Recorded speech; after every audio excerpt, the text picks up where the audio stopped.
Prarthana and start the session. Om Guru Brahma Guru Vishnu Guru Devo Maheshwara Guru Sakshat Parabrahma Tasmai Sri Gurave Namaha. Om Annado Sri Jagannatha Madguru Sri Jagadguru Mamatma Sarva Bhutatma Tasmai Sri Gurave Namaha. Om Akhanda Mandalakaram Vyaptam Yena Characharam Tat Padam Darshitam Yena Tasmai Sri Gurave Namaha. The only Guru of three religions, Traitatiram originator, sensational writer, Hindu virtue donor, the emperor of spiritual kingdom, Sri Sri Sri Acharya Prabodhananda Yogeshwari.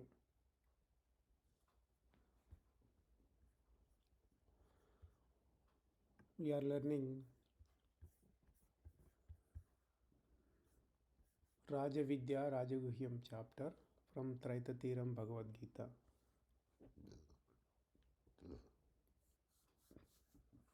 I pray immortal soul to make you understand the wisdom in a proper way. Om Gurave Namaha. So last week we learned up to the second Slokam in Rajavidya Rajaguhya Yogam. We finished the Akshara Parabrahma Yogam. In Akshara Parabrahma Yogam, in Akshara Parabrahma Yogam, for a yogi, what is the right time to get liberation? What is the in which time, if he leaves his body, he is going to take again birth. So that way, so yogi can understand, and yogi will definitely remember those things, and he will move forward on his way, learning the divine wisdom and following the yogams, and burning his karma. So that's what we learned from Akshara Parabrahma Yogam. So here in Rajavidya Rajaguhya Yogam, Bhagavan himself started talking about the Brahma Vidya, Raja Vidya, Rajaguhya Yogamu. He said that this one is a supermost secret wisdom. I am going to explain it to you, which you will experience that. Whenever you learn this one, then what happens? All your ashubhas, so bad omens, we can say bad omens will go away. So this one is very secret one. So it is called the Raja Guhya. Guhya means secret. Brahma means big. Raja means big. They compare this one with the Raja. Raja means king. King is the one who is the biggest in the kingdom. So who is the biggest in the kingdom? King only. So he is called Raja. So that is why the king of all the educations is only the Brahma Vidya. That is why this is called Raja Vidya, and which is the supermost secret one. So by knowing this secret education, so you will come to know about all the dharmas, and those dharmas which will happen in front of you itself. So and it gives the joy. So it's unperishable one. By knowing this, by following this, you will get liberation. And there are so many things which people follow in their daily life or in their life, but they don't know that they are tied with dharma within it. Example, breaking the coconut. So people follow blindly the people who did already. If somebody does that action, breaking the coconut, so another person will do that. So if you ask, why are you doing this, he says, I am following him. Since he did, I am doing like that. Even in the wedding also, people pour the yellow rice on each other's head. So if you ask them what is the meaning of doing that, then they say, oh, they are doing, our elders said to do, we are doing. And people shout Govinda, Govinda. If you ask somebody, what is why you are shouting Govinda? I don't know. Somebody is shouting, I am also shouting, like that. So whenever you know the meaning and follow it, then it becomes the dharma. If not, so you are doing blindly without any benefit out of that. So that's why we must know the dharmas and follow it. With that, we will get liberation. So God is saying that you know the dharmas. That's he is telling about that in the third slokam. अश्रद्धधानाः पुरुषा धर्मस्यास्य परन्तपा अप्राप्य मां निवर्तन्ते मृत्यु संसारवर्त्मनि. So this slokam is talking about dharma, the third slokam. Let us learn from third slokam today. This third slokam is talking about dharmas.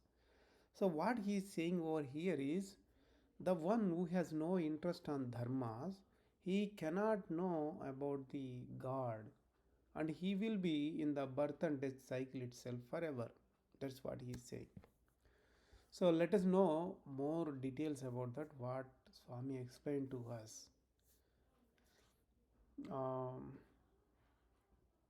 Here in this world, there is a moral and justice. The moral should have the justice in it, and the wisdom should lead to dharma. Wisdom should make sure you will follow the dharma. So moral and justice, they will make sure to uh, behave properly in this world. So those moral and justice all established in the world in such a way that people will follow properly, and for people good conduct purpose. But when you think about and dharmas, wisdom and dharmas, they are not related to the world. These are related to the absolute soul. So by knowing the wisdom and following the dharmas, then you will attain Paramatma. So there is a clear difference between the wisdom and dharmas, Jnanam and Dharmam, Jnanam and Dharmam, and the moral and justice. Moral and justice is related to world, wisdom and dharmas are related to the Paramatma, the absolute soul, the God. So we need to know clearly what is what. We should not mix up both of them and know it. In this world, the moral and justice occupied the place of Gnanam and Dharmam. So, even people are calling in the world Dharmasthanam, that means the one which will deliver the justice, which will uh, give the verdict, judgment. Those places are related to external world, but people are calling it is as Dharmasthanam. That is totally wrong. There is no teachings of God at all. How do you call that is Dharmasthanam? That means the place of Dharma. No, it's not place of Dharma. It's related to external world. It talks about the moral and justice. So there are the people who are elder people who are teaching the wisdom. So instead of teaching the wisdom, what they are teaching the people is the moral and justice. Moral and justice. So they are thinking that the moral itself is the wisdom, and they are teaching. So in place of the dharmas, what they are teaching? Justice. They are teaching.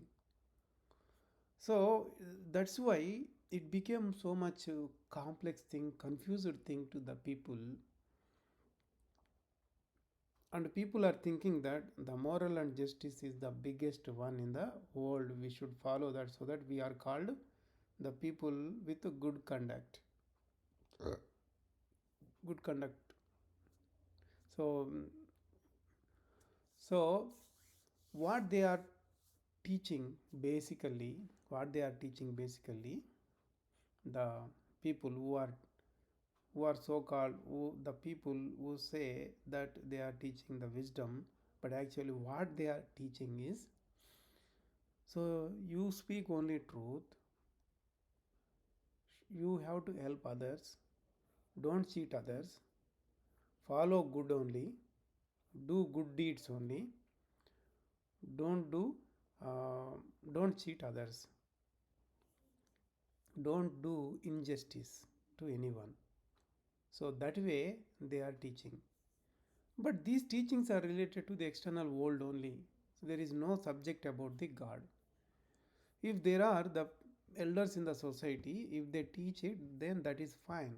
But the people who are called gurus, if they teach these things, leaving the wisdom and the dharmas, then it's not good. It's not good at all.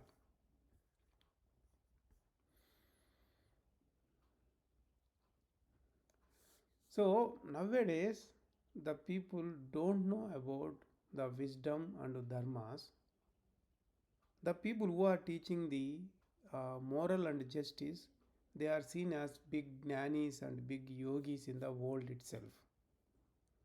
Okay, so in this situation, even if even if the true wisdom and dharmas come out, they can't even know about that. So there is a principle that whoever wants to listen, he will be taught. Whoever wants to know, he will be known. So there is one principle. Based on that principle, the dharmas will be known to the person who has interest. So the one who does not have interest, even if dharmas are known to him, he does not follow that. The one who has no interest, even though he knows the dharmas, he will waste that. What happens? Because of that, he cannot know the Paramatma. So that such kind of person will be in the birth and death cycle itself. He cannot break that cycle. But the one who has interest to learn the dharmas, he will learn the wisdom, follow the dharmas, he will burn his karma, and he will merge with absolute soul very soon. And he will come out from this Jagati, the world which has birth and death. So that's what here Bhagavan is saying over here, and we must know the dharmas and importance of dharmas and how dharmas are different compared to the external worldly related thing, justice. Let us move on to the fourth slokam, what he is talking about. Maya tatamidam sarvam jagatavyaktamurtina मत्स्थानि सर्वभूतानि न चाहं तेष्वस्थितः. What he is saying is, so nobody knows, he is not known, the absolute soul is not known to anyone, he spread whole world. Every creature is within him, but he is not in them. But he is not in them. So this talks about absolute soul, and absolute soul is telling himself this way, because the absolute soul is spread whole world. So you can't say a place where absolute soul is not present. He is omnipresent. Everywhere he is present. He is not only in the substance, he is even spread in the space also. All the planets in the space, all the planets, stars, sun, moon, and everything, they are inside the absolute soul. Everything in this world, on the earth, even earth also within Paramatma itself. So the ocean, all the creatures in the ocean, the creatures on the earth, everything is within the Paramatma itself. Every creature is living within the Paramatma itself.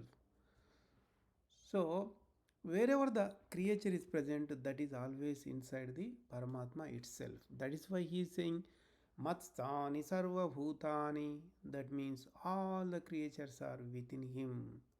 Remember, Swami is saying here that, remember, without even paying a rent to him, we are all living inside him.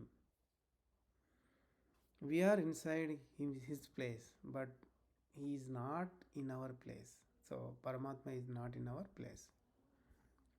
So, whenever the entire universe is filled with him, so he is in the entire universe. Whole universe is within him. When you compare the whole universe, that means how big it is. When you compare that one with a earth, earth is very tiny particle, looks like very tiny particle. On the earth there is 70% water, 30% the land. So on the land, the bigger nations are there like America and Russia, very large countries, very large countries. So when you compare that with your body, so your body is very tiny one. So in that body also, where are you positioned? So you are positioned at one place in your head portion itself. That too like a tiny particle. So that much small tiny particle we are living in the head portion of the body itself. When you compare yourself with the absolute soul, how big, how infinite it is, how can you embed that Paramatma inside you? Is it possible? No way, it's not possible at all. That's why he said everything is within him. All the creatures are within him, but he is not inside the creature, he said. So it's not possible that he would be inside us. So the natural thing is the natural thing we are inside him is only the natural. So in this slokam itself he said that's why all the creatures are within him, but he is not within them. So the absolute soul is spread in every molecule, proton, atom, whatever you take, everywhere he is present. He is spread inside the creature's body and outside also. There are no barriers for him. He is spread into everything, whether it is a life, whether the substance has life, uh, or if there is a creature or anything, whatever it may be, you consider in everything he is spread. So there is no substance where Paramatma is not present. There is no creature where Paramatma is not there, not in that. So he is spread inside that and outside everywhere. So we need to know how the Paramatma is, how he is spread, and in which situation we need to tell about him, and in which situation we should not tell him. So it is explained in the fifth slokam itself. We have to see that one. Let us learn the fifth slokam. न च मत्स्थानि भूतानि पश्य मे योगमैश्वरं भूतभृन्न च भूतस्थो ममात्मा भूतभावनः. What he is saying, all the creatures are not within him. I am as an Ishvara. I am combined within that as Ishvara, as a Lord of all, as a Lord of all. I am combined with them as a Lord of them. So, but I am not as a immortal soul and not as a mortal soul within them. So he is combined with them, he is combined with that means he is together with immortal soul and mortal soul, and he is the lord of both of them. He is lord of both of them, but no creature is within him. That's what he is saying over here. So in the fourth slokam he said that all the creatures are within him. In the fifth slokam he is saying that no creatures are within him. So when anybody reads both of them, they will think that definitely god is uh,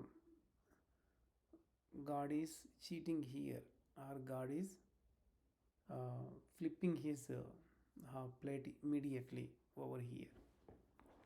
So here, the thing is that in the slokam he said, Matstani Bhutani and Nachamastani Bhutani. So that means first one says all the creatures are within him. Second one says no creatures are within him. Right? So we need to understand that. So in order to understand him well, he told this slokam in two different ways over here. So by this we can understand him very well. If not, what happens now? People will be talking about Bhagavan and the Paramatma.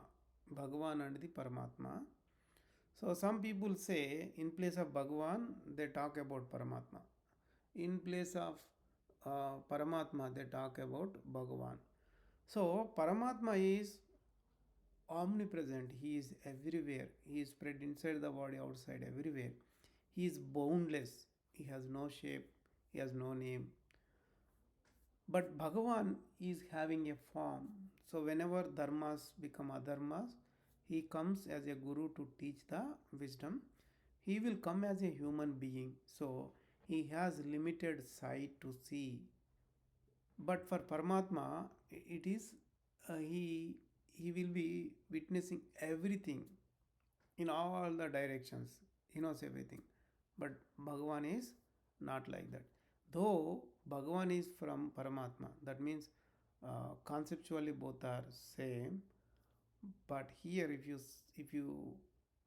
uh, if you clearly see, Paramatma is infinite, Bhagavan is not infinite. He is a human being. He came to teach dharmas. He is a speck of Paramatma only. He is not Paramatma. So Paramatma is formless God. Bhagavan is formful God.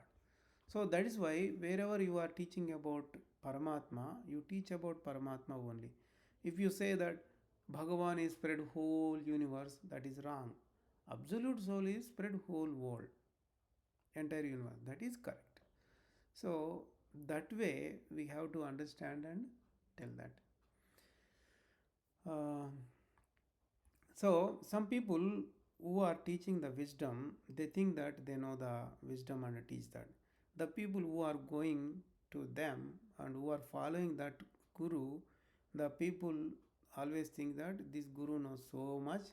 So whatever he is teaching is correct.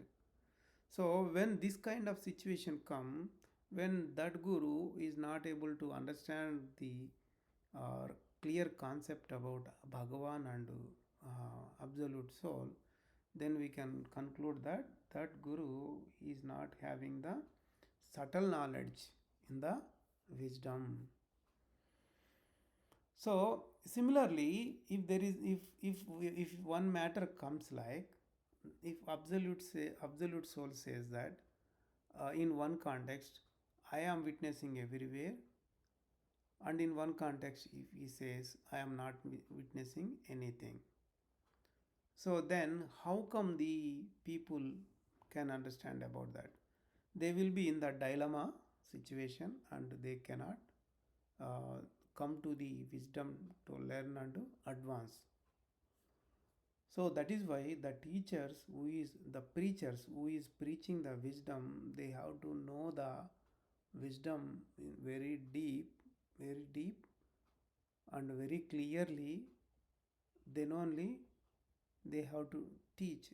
That way the people can understand and go in the right direction. So let us come to the point over here. So in the fourth slokam he said, all the creatures are within him. In the fifth slokam he said, no creature is within him. But in the slokam itself he said, um, I am together as a Lord. I am together as a Lord, he said. And also, he said that I am not Bhutastha. I am not Bhuta. Bhutastha means he is the immortal soul who is spread whole body. Bhuta means he is the uh, mortal soul. So he is saying that no, I am not them. That means the absolute soul is not immortal soul. Absolute soul is not a mortal soul. So that is why mama atma cha bhutasto, mama atmana cha bhutasto bhuta bhavanaha. That means mama atma means me, nacha means not. The bhuta bhavanaha and bhutasto. That means I am not jiva, I am not mortal soul, I am not immortal soul, he is saying. So according to this, there are the differences among Paramatma, Atma, Jivatma, absolute soul, immortal soul, and mortal soul.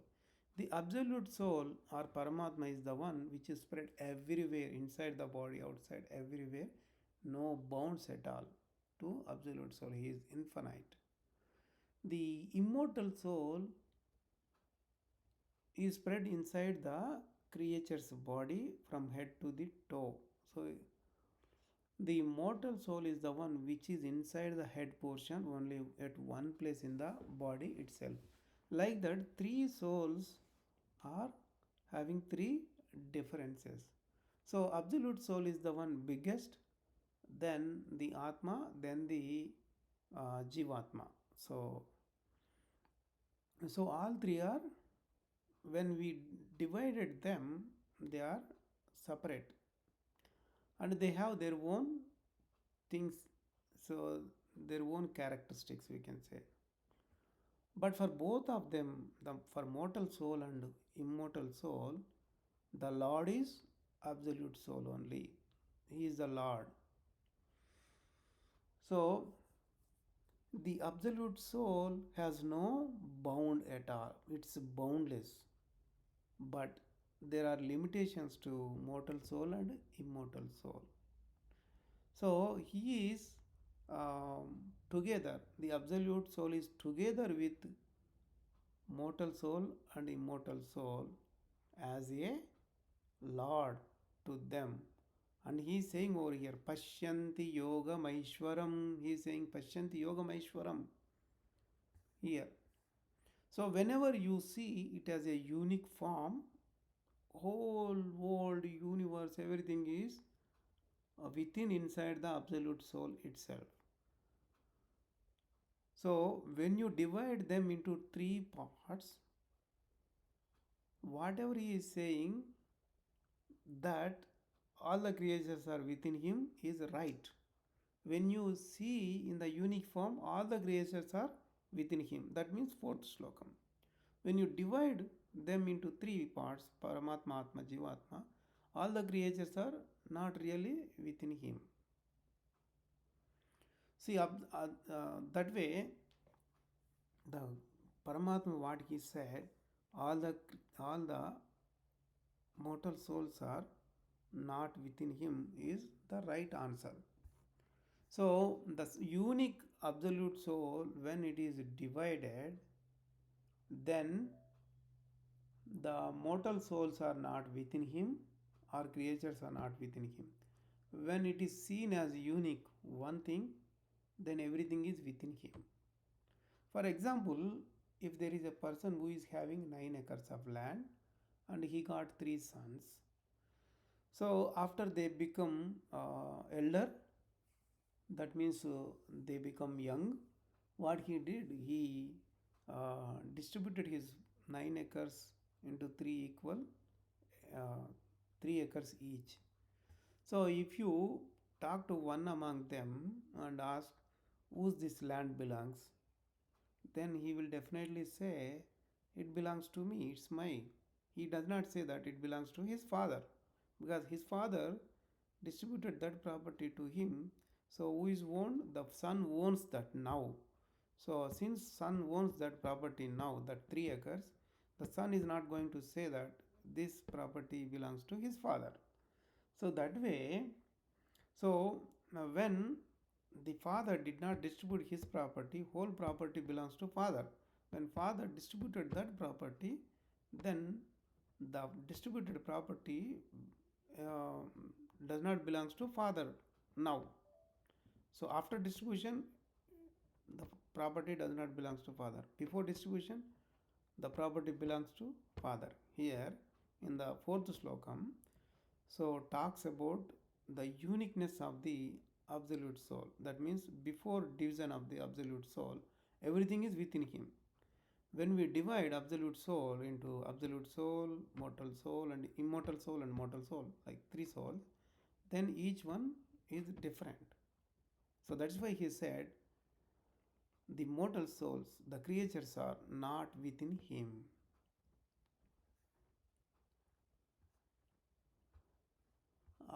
I want to stop here today. Let us do Mangala Prarthana and end the session. We will continue from 6th Slokam in the next week. So let us do Mangala Prarthana and end the session. Om Mangalam Gurudevaya Mahaniya Prabodhatmane Sarvaloka Sharanyaya Sadhurupaya Mangalam. Prabodhartnam to everyone.